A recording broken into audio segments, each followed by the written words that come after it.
습니다. 자, 더불어민주당 원내대표 보궐선거 출사표를 원래 같으면 5월달에 사실은 선거가 있었는데 준비하셨잖아요. 예, 갑자기 보궐로 바뀌었어요. 그 얘기 하자마자 보궐로 바뀌었고 그래서 당황스럽습니다. 이거 어떻게 해야 됩니까? 이 진짜 고민도 있었을 것 같아요. 왜냐하면 보궐선거 하면 이거 몇 달 못 하거든요, 사실은. 보궐 원내대표의 역할을 잘 하면 됩니다. 네. 원래 이기의 원내대표는 내란 종식을 빨리 하고 네. 또 경제 회복하고 그리고 지방선거를 잘 치르는 거였어요. 그 역할을 제대로 하면 되고 그런데 이제 한 가지 드러난 게 혼란 수습이죠. 그게 지금 예, 그 혼란 수습입니다. 말 일들이 많죠. 민주당의 지금 상황이 그래서 만만치 않아요. 길다면 길고 짧다면 짧은데요. 이 워낙 중요한 네 가지에 대한 상황이 있기 때문에 이거에 전념하면 된다. 제가 중간 개투론을 들고 나왔어요. 중간 개투론. 중간 투수 하시려고 나오신 거다. 원래는 3기 원내대표를 할 생각이었는데 네. 상황이 이렇게 되니까 중간 선발 투수가 좀 문제가 생겨서 개투를 할 수밖에 없는 거고. 야구로 설명해 주시니까 또 이해가 또 되네요. 예, 개투요는 한 다음 생각 안 하고 공 하나하나를 성심성의껏 던집니다. 야구 좋아하시죠? 예. 개투는 그렇게 해야 됩니다. 예, 개투는 미래를 볼 수 없어요. 지금 막아야 된다. 맞습니다. 요거 사자 잡아야 된다. 지금 민주당의 혼란스러운 거를 내가 돼서 5월 달까지 잡겠다. 이게 목표라는 거죠. 선발 투수보다는 개투요는 이게 페스트볼 던지고 이런 게 힘으로 윽박지르는 게 아니고 네. 헛스윙 유도하고 그렇죠. 파울 유도하고 그리고 우리 그 외야수하고 내야수를 믿어야 됩니다. 그래서 그렇게 하면 되고 지금 약간의 뭐 어긋나는 부분 이런 것들은 사실은 배터리가 투수하고 포수가 이기기 위해서 던지는 거죠. 그렇죠. 그런데 가끔 커브볼이 좋을 것 같아 이렇게 했는데 나는 지금 이거는 패스트볼이 좋아 이렇게 짚고 던질 거야. 예, 그러는데 그게 안 맞으면 중간에 마운드에 올라가잖아요. 네. 더 필요하면은 벤치에서 코치나 감독이 올라와서 그렇죠. 조종해주고 이런 것들을 시스템화하면 됩니다. 그럼에도 불구하고 넉 달이에요. 딸랑 넉 달. 5월 달까지 고민되진 않으셨습니까? 아닙니다. 제가 중간 개투를 하겠다 그랬기 때문에 예. 뒤에 마무리 투수가 잘하면 됩니다. 이거는 그래서 성심성의껏 뒤를 보지 않고 그 최선을 다해서 던지는 역할 이게 필요합니다. 예. 그 나머지 다른 후보들은 보면 이제 뭐 백혜련 이제 뭐 의원님, 진성준 의원 뭐 등등 특히 진성준 의원은 이제 먼저 이렇게 말씀하셨죠. 예, 4개월, 4개월. 예. 다른 후보들은 그 얘기를 한 건가요? 뭐 왈부왈부할 때가 아니다 이렇게 한병도 의원이나 말씀하셨는데. 백혜련 의원은 얘기를 못 들은 것 같아요. 예. 아직까지는. 현재까지는 두 사람이 이렇게 얘기를 했습니다. 강점 한번 말씀 주십시오. 그래도 여기 우리 시청자들 보고 계시니까. 예, 저는 사실은 파주에서 네. 파주가 좀 어려운 지역에서 민주당에서는 61년 만에 당선됐습니다. 대단하세요. 근데 바로 된 것도 아니고요. 떨어지기부터 몇 번 떨어졌죠? 2번 떨어졌는데 총 기간은 12년입니다. 중간에는 중국을 좀 갔다 왔고요. 그래서 민주당이 험지였는데 지금 국민의당 험지가 됐습니다. 국민의힘. 예, 죄송합니다. 국민의힘. 네. 국민의힘 파주 가서 이제 안 돼요. 예, 그래서 어려워졌어요. 예, 그래서 그런 게 있고 그다음에 경기도당 위원장 할 때 대선과 지선을 치렀거든요. 그 당시에 좀 안타깝게도 우리 이재명 후보가 대선에서 못 이기셨는데 경기도만은 5.3%를 이겼습니다. 후에는 8% 정도 이겼으면은 당선되셨을 때 이런 더 열심히 할 거 이런 생각이 있었고요. 네. 그다음에 바로 지선이 있었는데 그때 경기도지사를 당선시켰어요. 그렇지 않았으면은 호남과 제주도를 빼고서 진짜 거기만 당선됐기 때문에 큰일 날 뻔했어요. 그 역할을 제가 했습니다. 김동연 지사 당선될 때. 예, 그리고 또 지난번 대선에서는 유세본부장으로 5,015km를 다녔더라고요. 대통령과 현장에서의 호흡을 맞추면서 했다. 이런 말씀드리고 좀 전에 말씀드렸지만 중국 통이라고 불러주셨으니까 지금 한중 관계가 앞으로 굉장히 중요한데 그런 관계 개선뿐만 아니라 경제에도 도움을 줄 수 있는 역할을 할 수 있다 이렇게 말씀드리고 마지막으로 기회를 주셨으니까 제가 간사 3번 하고 환노위원장, 예결위원장을 상임위원장 2번이나 했어요. 자랑이라면 파행 없이 제가 진행했습니다. 상임위를. 그러니까 나쁜 얘기를 들어본 적이 없어요. 위원장 하실 때. 적이 없다 그러고요. 제가 그 예결위원장 할 때 윤석열이 그 얘기를 했잖아요. 탄핵 남발, 입법농단, 예산농단. 탄핵 남발이라고 그 윤석열이 표현했지만 최민희 과방위원장이 그 이진숙 방통위원장 탄핵하면서 시작됐고요. 그렇죠. 그때 시작됐죠. 또 지금 당 대표인 정청래 대표가 법사위원장을 법사위원장을 하실 했고 때. 예결위원장 누군지도 몰라요. 네. 근데 제가 11년 만에 예결위에서 방망이 두들기고 했습니다. 그래서 제가 소리 없이 강합니다. 소리 없이. 소리 없이 강한 예. 의원님 예. 박정원. 자, 근데 정청래 의원 지금 말씀하셨는데 대표는 지금 정청래 대표입니다. 결국 이제 투탑 아니겠습니까? 원내대표가 되신다면 정청래 대표하고 이렇게 접점 이런 게 좀 있어야 될 것 같은데 어떤 소통은 어떻습니까? 저는 장점이 경청과 소통입니다. 아. 네, 경청과 소통. 그래서 지금 당 대표가 추진하고 있는 문제들 원내대표로서 서포트해야죠. 예, 그래서 지금 1월 내에 2차 특검에 대한 문제, 종합특검 빨리 해야 되고요. 네. 또 통일교 문제 이런 것 종교 지금 특검을 해야 되지 않겠어요? 국민의 예. 뜻이니까. 예. 그래서 호흡을 잘 맞춰서 갈 생각입니다. 이 원내대표 선거 결과를 누구도 예측할 수 없는 선거라고 흔히들 얘기를 합니다. 또 어떤 곳에서는 이 표현은 좀 별론데 반장 선거다. 의원님들끼리 이제 그 소통하고 그 친분 관계를 어떻게 쌓아왔냐에 따라서 결과를 알 수 없다 이렇게 얘기를 하는데 어떻게 좀 잘 쌓아오셨습니까? 이 질문이 제가 맞는지 모르겠습니다. 예, 싸우지 않고 이기는 게 네. 최선이다 하고 대통령께서 선거 캠페인 기간 동안 말씀하셨어요. 네. 저는 상대방이 졌는지도 모르게 저희가 이기는 네. 이런 싸움을 했고요. 그리고 뭐 친분 관계라 그러면 저만큼 더한 사람이 있겠습니까? 예. 그런데 예.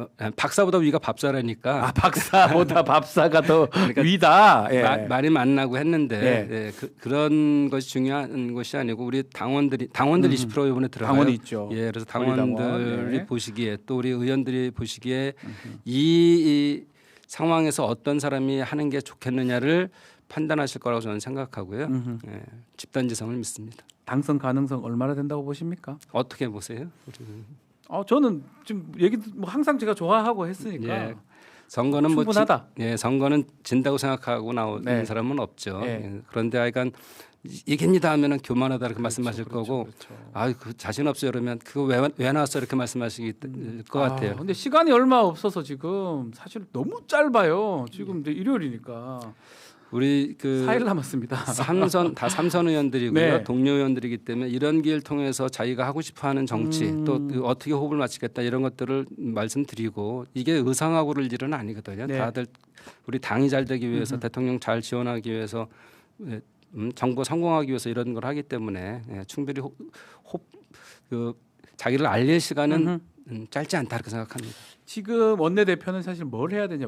말 그대로 야당하고 이제 협상도 해야 되고 그걸 끌어가야 됩니다. 두 가지가 아주 큰 거예요. 종합 특검 지금 하는 부분도 있고 통일교 특검 얘기 등등 이제 문제가 될 것 같은데 두 개 종합 특검, 통일교 특검 야당하고 이렇게 좀 합의할 수 있는 보관 같은 게 좀 있을까요? 원내대표 되신다면? 아까도 말씀드렸지만 충분히 들어주고 그쪽의 아하. 입장을 그리고 소통을 할 겁니다. 그리고 짧은 시간 내에 뭐 예를 들어 10일이 있다고 해도 한 번 만나느냐 두 번 만나느냐 10번 만나느냐는 다르기 때문에 성일부에서 계속 만나고 그래도 저쪽에서 무리한 말을 한다. 그거서 타협이 안 된다 그러면 과감하게 결단해야죠. 네. 과감하게 결단을 해야 된다. 그리고 또 지금 민생 법안이 너무 많은데 지금 국민의힘에서 필리버스터를 계속 함으로써 이게 처리가 지연이 되고 있거든요. 이거를 또 해법을 좀 갖고 계셔야 될 것 같아요. 소탐 대실한다 저는 이렇게 표현할 수 있습니다. 국민의힘이 이게 한두 번에 대해서는 자기 방어고 소수당에 대한 입장을 나타낸다고 하지만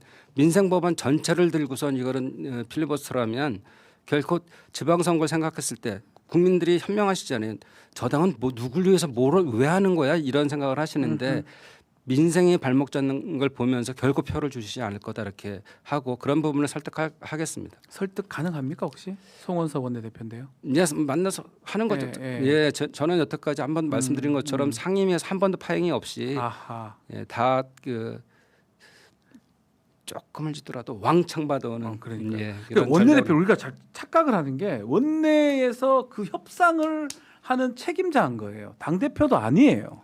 당 대표는 당의 책임자라면 협상의 책임자이기 때문에 필수적으로 야당하고 계속 야당 원내대표 만날 수밖에 없는 상황이거든요. 그러니까 우리 이제 지지자들이나 우리 이제 시청자분들이 그것을 명확하게 인식을 하셔야 돼요. 맞죠? 맞습니다. 제 말씀이요. 예, 그렇습니다. 네. 협상의 대상이죠. 원래가 정치가 서로 진영에 대한 얘기를 하고 그렇지만 그럼에도 불구하고 최종적으로 어떤 것이 국민을 위한 선택이냐를 설득을 해야죠. 한편으로는 좀 뭐 전임이라고 할 수 있는 김병기 전 원내대표 얘기하지 않을 수가 없는데 제일 처음에 뭔가 협상을 했다가 또 당 대표하고 또 뭔가 엇박자가 등등이 있었지 않습니까? 그때 상황 어떻게 보셨습니까? 본인도 현재 곤란한데 그 반시하는 게 별로 그렇습니까? 좋지 않을 것 그렇습니까? 같고요. 예. 김병기 원내대표 사실 좀 그 선당우사 얘기는 사실 좀 있더라고요. 지금 공천헌금이나 그래서 근데 본인은 뭐 제명할 당할지라도 탈당할 리는 없다라고 하는데 그 부분도 한번 말씀해 주실 수 있을까요? 지금 지도부가 네. 빠르게 제소를 했습니다. 네. 윤리심판원이 지금 조사 중에 있고요.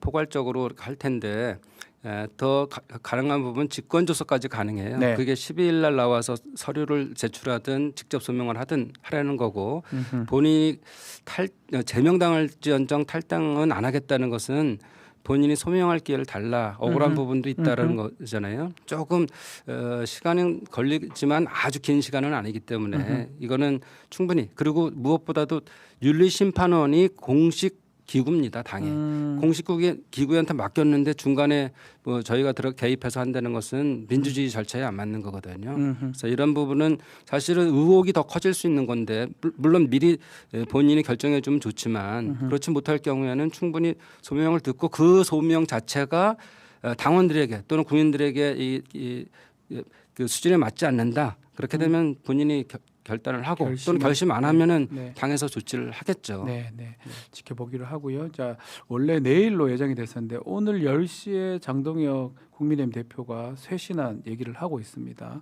뭐 얘기로는 이제 절연이라든지 이런 것들 들어간다고 하는데 어떤 내용이 나올까요? 뭐 잠시 후에 나올 것 같긴 한데요. 이제 좀 들어보죠. 뭐 네. 어떤 판단을 했는지 그 장동혁 의원이 정말 사실은 의원을 한 지는 얼마 안 됐잖아요. 어쩌면 뭐 1.5, 0.5선 뭐 이렇게 얘기하시더라고요. 그래서 정치적 예. 깊이가 사실 그동안 없어서 계속 당을 어렵게 만들었는데 특히나 본인들이 계엄에 대한 반성을 해야 되는 그걸 안 했잖아요. 네. 뭐 쇄신을 하려고 노력을 하겠지만 한번 지켜보죠. 뭐 상대방 표도 안 깠는데 저희가 얘기하기는 좀 그렇습니다. 얘기할까요? 계엄사가 윤석열하고 절연하겠다. 해야 되는 게 맞지 않은가요? 그 국민의 상식인데 아하. 그것까지도 못하면 지방선거 저는 필패라고 봅니다. 아하.